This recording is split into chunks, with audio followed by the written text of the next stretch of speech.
Hello అందరికీ, అందరు ఎలా ఉన్నారండి? నేనైతే చాలా బాగున్నాను. ఈరోజైతే మార్నింగే వ్లాగ్ స్టార్ట్ చేశానండి. సో మా కిడ్స్ లంచ్ బాక్స్ రెసిపీ అయితే షేర్ చేయబోతున్నాను. ఈరోజైతే మీల్ మేకర్ రైస్ అయితే చేశానండి.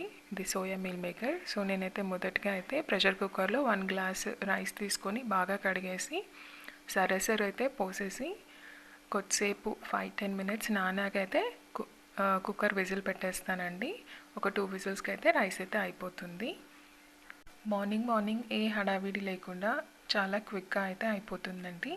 సో ఈ లోపల అయితే హాట్ వాటర్లో అయితే నేను కొంచెం మీల్ మేకర్ అయితే నానబెట్టేసుకున్నాను. సో మనము వెజిటేబుల్స్ అన్నీ కట్ చేసుకునే లోపల అయితే మీల్ మేకర్ నానిపోతుంది అనమాట. నేనైతే ఇక్కడ ఇప్పుడు ఆనియన్ అయితే చాప్ చేసుకుంటున్నానండి. అయితే ఇలా చిన్నగా అయితే నేను చాప్ చేసుకుంటున్నాను. బికాస్ మా పిల్లలు పెద్దగా స్లైస్ చేస్తే అయితే తినరు, పక్కన పెట్టేస్తారు. సో ఇలా చేస్తే